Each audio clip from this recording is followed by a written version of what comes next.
Assalamualaikum warahmatullahi wabarakatuh. Selamat pagi anak-anak. Salam sehat, salam semangat. Ketemu lagi dengan pelajaran biologi. Kali ini kita akan belajar bersama tentang materi bioteknologi. Sebelum kalian lebih lanjut mempelajari materi ini, alangkah baiknya kalian melihat peta konsep yang merupakan kerangka dari materi bioteknologi. Oke, ikuti dan simak terus video pembelajaran kali ini. Let's go! Peta konsep materi bioteknologi terbagi menjadi 3 pembahasan. Yang pertama adalah prinsip-prinsip dasar bioteknologi. Kemudian yang kedua, macam-macam bioteknologi yang terdiri dari bioteknologi konvensional dan bioteknologi modern. Dan yang ketiga adalah penerapan bioteknologi bagi kehidupan manusia. Baik anak-anak, pada video kali ini kita akan belajar bersama tentang materi bioteknologi. Bioteknologi berasal dari kata bio dan teknos, yang berarti ilmu yang menerapkan prinsip-prinsip biologi. Secara klasik atau konvensional, bioteknologi berarti sebagai teknologi yang memanfaatkan organisme atau bagian-bagiannya untuk mendapatkan barang dan jasa dalam skala industri untuk memenuhi kebutuhan manusia. Sementara itu, dalam perkembangan lebih lanjut, bioteknologi dapat diartikan sebagai pemanfaatan prinsip-prinsip dan kerekayasaan terhadap organisme, sistem, atau proses biologi untuk meningkatkan potensi organisme maupun menghasilkan produk dan jasa bagi kepentingan hidup manusia. Terdapat 4 prinsip dasar dalam bioteknologi. Yang pertama, penggunaan agen biologi. Kedua, menggunakan metode tertentu. 3, dihasilkannya suatu produk turunan. Dan yang keempat, melibatkan banyak disiplin ilmu. Contohnya, mikrobiologi, biokimia, genetika, biologi sel, dan lain sebagainya. Jenis-jenis bioteknologi, menurut perkembangannya, secara umum bioteknologi dibagi menjadi 2 jenis atau 2 kelompok. Jenis yang pertama adalah bioteknologi konvensional atau bioteknologi sederhana. Bioteknologi konvensional adalah bioteknologi yang memanfaatkan organisme secara langsung untuk menghasilkan produk, barang, dan jasa yang bermanfaat bagi manusia. Bioteknologi ini masih sangat sederhana atau tradisional karena teknik dan peralatan yang digunakan masih sangat sederhana. Pada bioteknologi konvensional, menggunakan mikroorganisme, proses biokimia, dan proses genetik alami. Manipulasi yang biasa dilakukan hanya pada media tumbuh atau substrat dan kondisi lingkungan. Produk-produk hasil bioteknologi konvensional pada umumnya menggunakan teknik fermentasi dengan bantuan mikroorganisme, yaitu bakteri dan jamur. Kemudian yang kedua, bioteknologi modern. Bioteknologi modern, metode bioteknologinya menggunakan prinsip-prinsip rekayasa DNA atau rekayasa gen. Metode ini dilakukan dengan cara memodifikasi gen spesifik dan menyisipkannya pada organisme lain seperti mikroba, hewan, atau tumbuhan. Keberhasilan Watson-Crick menemukan model DNA dan pemecahan masalah sandi genetik oleh Nirenberg dan Matter membuka jalan bagi peneliti-peneliti selanjutnya di bidang rekayasa genetika. Pengetahuan ini memungkinkan manipulasi sifat makhluk hidup atau manipulasi genetik untuk menghasilkan makhluk hidup dengan sifat yang diinginkan. Manipulasi atau perakitan materi genetik dengan menggabungkan 2 DNA dari sumber yang berbeda akan menghasilkan DNA rekombinan. Ada beberapa cara untuk mendapatkan DNA rekombinan melalui rekayasa genetik. Contohnya diantaranya adalah teknologi plasmid, teknologi fusi sel, dan transplantasi inti. Telah dijelaskan bahwa bioteknologi modern menggunakan teknik rekayasa genetika dengan menggabungkan DNA organisme satu dengan DNA organisme lain yang menghasilkan DNA rekombinan.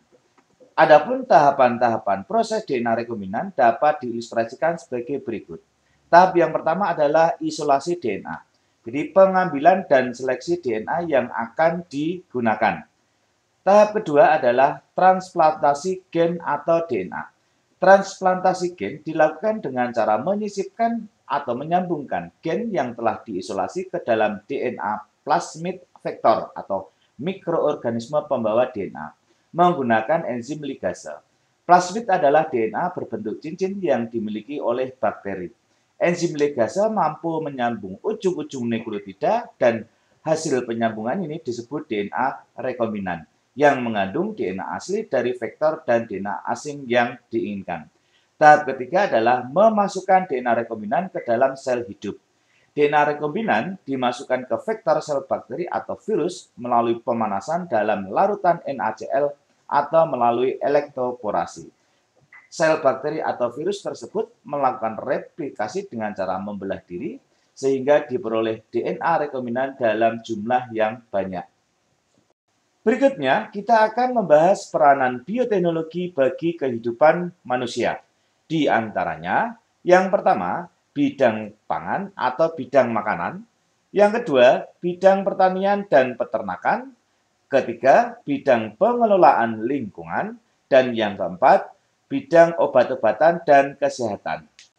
Kita bahas satu persatu. Yang pertama adalah bidang pangan atau bidang makanan. Dalam bidang pangan atau makanan, telah banyak dihasilkan produk-produk dari bioteknologi. Pada video kali ini, hanya akan diberikan beberapa contoh saja. Contoh yang pertama adalah yogurt.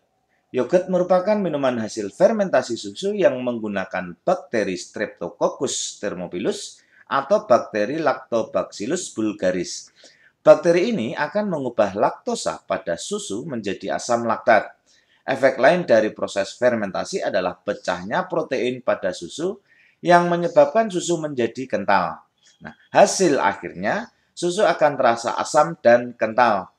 Proses penguraian ini disebut dengan fermentasi asam laktat. Coba buka lagi materi dari metabolisme. Contoh yang kedua adalah keju. Keju merupakan bahan makanan yang dihasilkan dengan memisahkan zat-zat padat pada susu melalui proses pengentalan atau koagulasi. Proses pengentalan ini dilakukan dengan bantuan bakteri Lactobacillus bulgaricus dan bakteri Streptococcus thermophilus. Bakteri ini akan menghasilkan enzim renin sehingga protein pada susu akan menggumpal dan membagi susu menjadi bagian cair dan padatan yang disebut dengan dadih. Nah, selanjutnya enzim renin akan mengubah gula laktosa dalam susu menjadi asam dan protein yang ada pada dadih.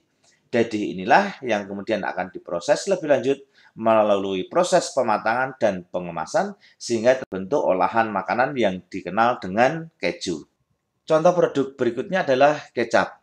Ya, kecap merupakan salah satu produk hasil bioteknologi yang terbuat dari kacang kedelai. Kedelai akan difermentasi dengan menggunakan jamur Aspergillus wente. Nah, pembuatan kecap dilakukan melalui proses perendaman kedelai dengan larutan garam, sehingga pembuatan kecap dinamakan fermentasi garam. Jamur Aspergillus wente akan merombak protein menjadi asam-asam amino, komponen rasa, asam, dan aroma yang khas.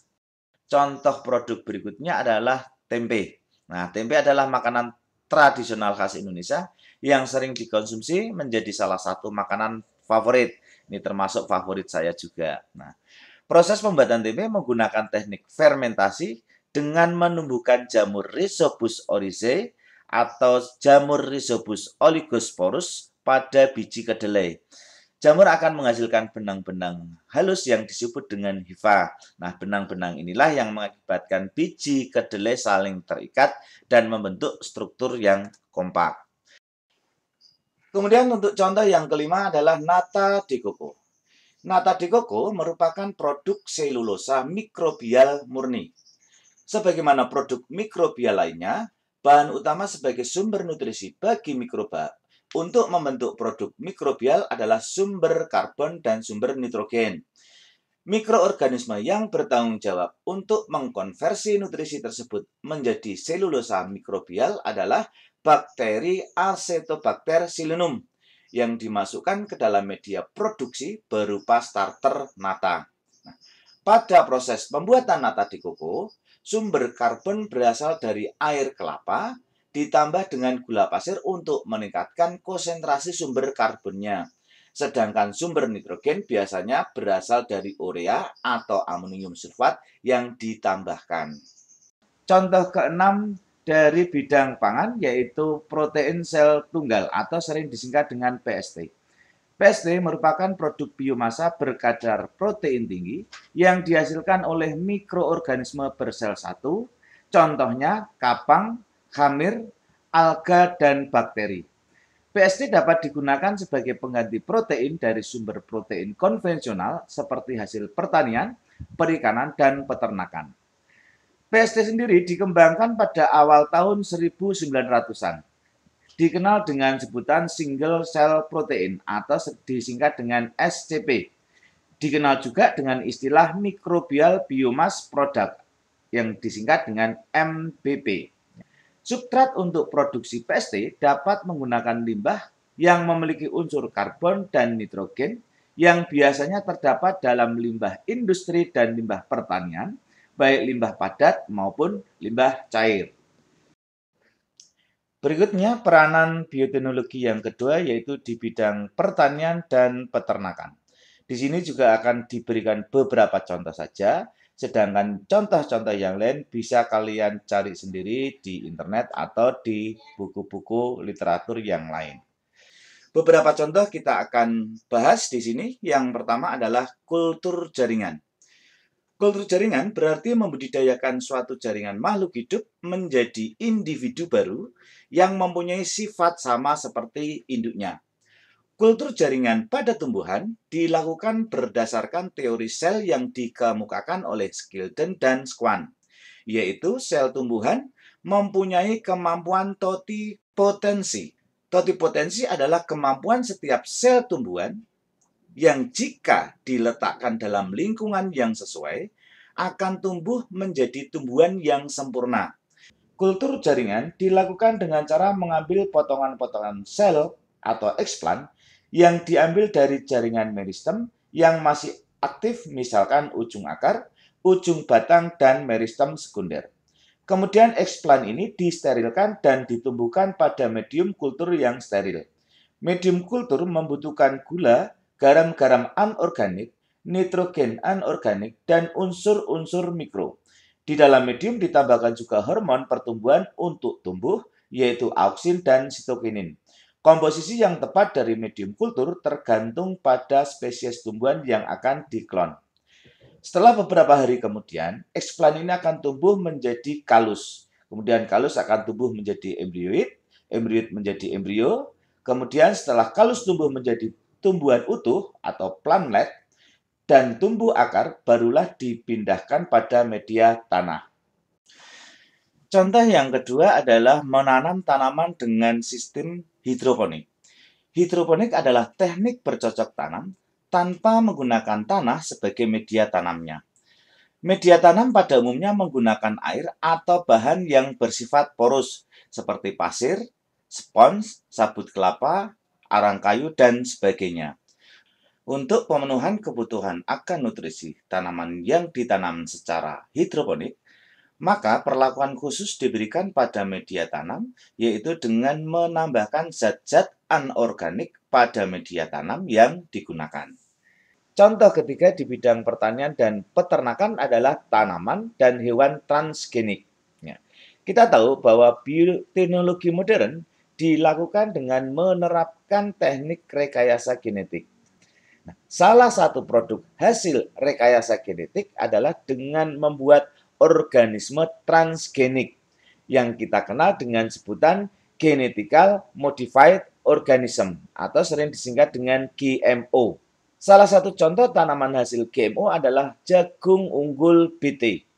Jagung ini dihasilkan dari rekayasa genetik dengan menyisipkan gen dari bakteri Bacillus thuringiensis. Jagung BT ini memiliki keunggulan dapat menghasilkan insektisida sendiri. Nah, berikutnya kita lanjutkan peranan bioteknologi di bidang pengelolaan lingkungan. Di bidang pengelolaan lingkungan berkaitan dengan penanganan limbah. Saat ini sudah banyak dikembangkan dengan memanfaatkan bioteknologi dengan memanfaatkan mikroorganisme. Contoh yang sekarang sedang digalakkan adalah penanganan limbah organik dari peternakan dengan mikroorganisme yang mampu menghasilkan gas metan. Nah, contoh mikroba tersebut adalah Methanobacterium, Methanobacillus, Methanococcus, dan Methanosarsina. Nah, melalui proses fermentasi oleh bakteri metan tadi, limbah kotoran ternak akan dirubah menjadi gas metan yang sering kita sebut dengan gas bio atau biogas, di mana hasil dari pengolahan limbah ini sangat membantu dalam hal pemenuhan kebutuhan akan energi bahan bakar yang murah dan ramah lingkungan. Kemudian gas bio yang dihasilkan akan dialirkan menuju ke rumah tangga yang nantinya akan digunakan untuk keperluan sehari-hari, misalkan untuk memasak, penerangan, dan lain sebagainya. Contoh lain adalah teknik bioremediasi, yaitu proses pengolahan limbah yang mengandung zat yang berbahaya atau logam berat menjadi limbah yang kurang berbahaya. Bioremediasi melibatkan mikroba tertentu, di antaranya Xanthomonas campertis dan Pseudomonas phaeotida. Caranya dengan melepaskan langsung bakteri tersebut ke limbah pabrik yang tercemar. Oke anak-anak, untuk peranan bioteknologi yang terakhir adalah di bidang obat-obatan dan kesehatan. Yang pertama contohnya adalah antibiotik. Antibiotik pertama yang ditemukan adalah antibiotik yang dihasilkan dari jamur Penicillium notatum, yang menghasilkan antibiotik penisilin. Nah, antibiotik ini ampuh melawan infeksi yang disebabkan oleh bakteri Staphylococcus. Antibiotik lainnya yang sekarang banyak dipakai adalah antibiotik yang berasal dari genus Streptomyces. Antibiotik yang termasuk kelompok ini adalah streptomycin dan tetracycline. Antibiotik tersebut sangat ampuh melawan bakteri tuberkulosis. Contoh yang kedua adalah pembuatan hormon insulin dengan menggunakan teknologi plasmid. Plasmid adalah molekul DNA berbentuk sirkuler atau cincin yang terdapat dalam sel bakteri atau ragi. Plasmid merupakan molekul DNA non-kromosom yang dapat berpindah dari bakteri satu ke bakteri yang lain dan mempunyai sifat pada keturunan bakteri sama dengan induknya. Selain itu, plasmid juga memperbanyak diri melalui proses replikasi sehingga dapat terjadi pengklonan DNA yang menghasilkan plasmid dalam jumlah banyak. Karena sifat-sifat plasmid yang menguntungkan, maka plasmid digunakan sebagai vektor atau pembawa gen untuk memasukkan gen ke dalam sel target. Contoh aplikasi penggunaan teknologi plasmid yang telah dikembangkan manusia adalah produksi insulin secara besar-besaran. Pembuatan hormon insulin dengan teknik plasmid melalui beberapa tahapan. Tahap yang pertama adalah pengisolasian DNA manusia yang mengatur pembentukan hormon insulin. Tahap kedua, DNA manusia yang telah diisolasi disisipkan ke dalam plasmid vektor. Nah, proses pemotongan dan penyambungan tersebut menggunakan enzim pemotong dan penyambung. Enzim pemotong dikenal dengan enzim restriksi atau enzim penggunting yang bernama restriksi endonuklease. Enzim pemotong ini jumlahnya sangat banyak dan setiap enzim hanya dapat memotong urutan basa tertentu pada DNA. Tahap ketiga, memasukkan DNA rekombinan ke dalam sel bakteri. Kemudian tahap keempat, membiarkan bakteri melakukan reproduksi, yang pada akhirnya bakteri akan menghasilkan insulin karena telah mengandung DNA pengatur pembentukan insulin. Tahap terakhir adalah pengekstrakan hormon insulin dari bakteri. Contoh yang ketiga di bidang obat-obatan dan kesehatan yaitu cloning. Cloning menggunakan teknologi transplantasi inti.